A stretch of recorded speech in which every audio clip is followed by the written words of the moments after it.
Assalamualaikum warahmatullahi wabarakatuh. Perkenalkan, nama saya Soki Bagam Masula. Di sini saya akan menjelaskan tentang komunikasi anak. Sebelum kita memasuki komunikasi anak, kita harus mengetahui apa pengertian dari komunikasi. Jadi, komunikasi adalah suatu proses ketika informasi disampaikan pada orang lain melalui simbol-simbol, tindakan, ataupun tingkah laku. Hubungan komunikasi dengan perawat itu apa? Hubungan komunikasi dengan perawat adalah perawat membutuhkan sebuah informasi. Untuk dibutuhkannya sebuah informasi dapat didapatkan dengan cara berkomunikasi.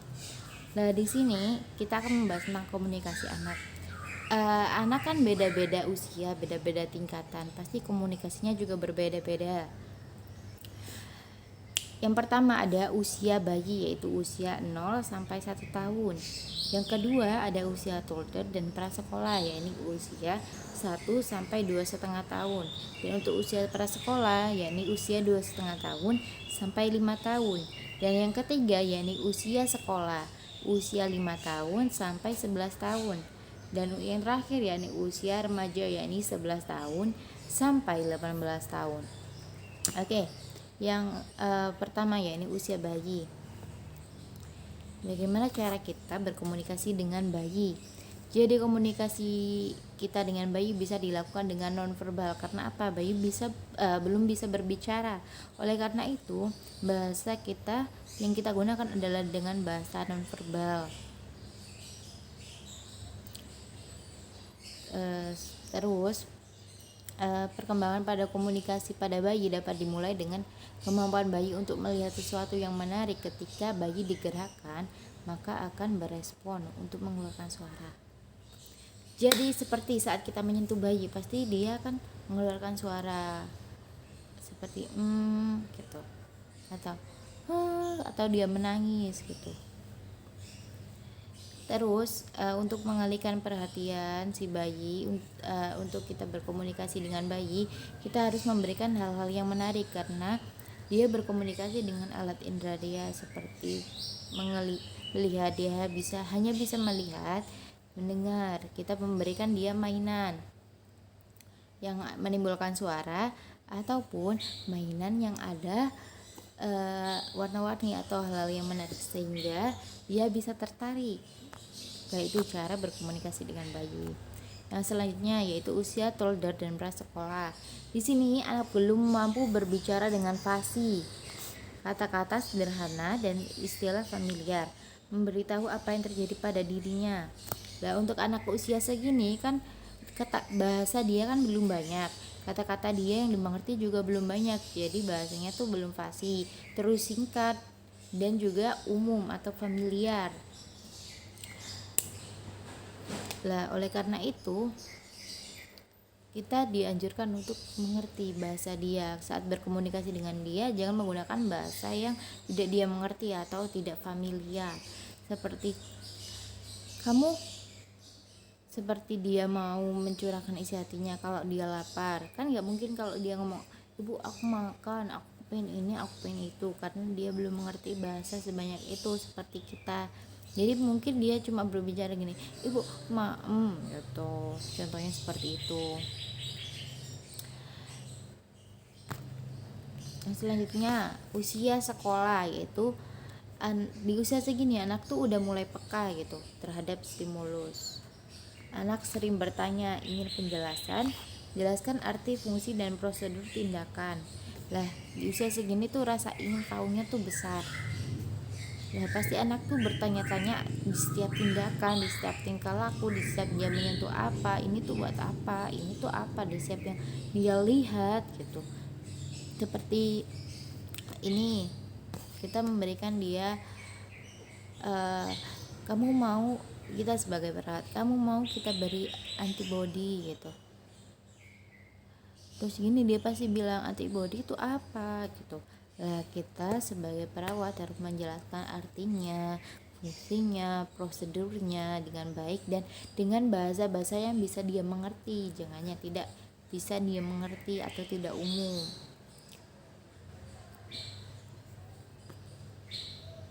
Lah di usia segini, perkembangan komunikasi pada anak dapat dimulai dengan kemampuan anak mencetak, menggambar, membuat huruf atau tulisan besar. Apa yang dilaksanakan oleh anak mencerminkan pikiran anak. Jadi saat dia menggambar, menulis, itu merupakan pemikiran dia.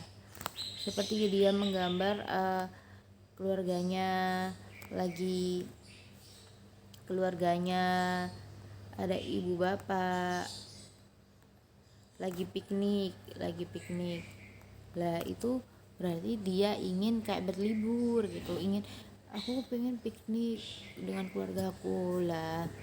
Itu merupakan cara komunikasi mereka. Yang selanjutnya akan dijelaskan oleh teman saya. Assalamualaikum warahmatullahi wabarakatuh. Nama saya Nur Oktavia Indah Rahmawati dan saya akan melanjutkan presentasi ini. Yang ketiga yaitu usia sekolah. Yang pertama, anak sangat peka terhadap stimulus. Yang kedua, anak sering bertanya dan ingin penjelasan. Ketiga, jelaskan arti, fungsi, dan prosedur tindakan. 4. Gunakan kata sederhana yang spesifik sesuai dengan kemampuan kognitifnya. 5. Gunakan bahasa yang dapat dimengerti anak dan berikan contoh yang jelas sesuai dengan kemampuan kognitifnya. 6. Perkembangan komunikasi pada anak usia ini dapat dimulai dengan kemampuan anak mencetak, menggambar, membuat huruf atau tulisan yang besar, dan apa yang dilaksanakan oleh anak mencerminkan pikiran anak dan kemampuan anak membaca di sini sudah muncul. Pada usia ke-8, anak sudah mampu membaca dan sudah mulai berpikir tentang kehidupan. Usia remaja. Yang pertama, perkembangan komunikasi pada usia remaja ini ditunjukkan dengan kemampuan berdiskusi atau berdebat dan sudah mulai berpikir secara konseptual. Sudah mulai menunjukkan perasaan malu pada anak usia, seringkali merenung kehidupan tentang masa depan yang direfleksikan dalam komunikasi.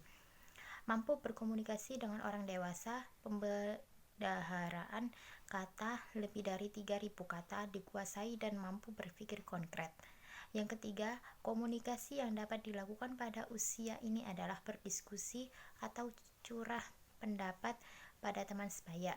Hindari beberapa pertanyaan yang dapat menimbulkan rasa malu dan jaga kerahasiaan dalam komunikasi, mengingat awal terwujudnya kepercayaan anak dan merupakan transisi dalam bersikap dewasa.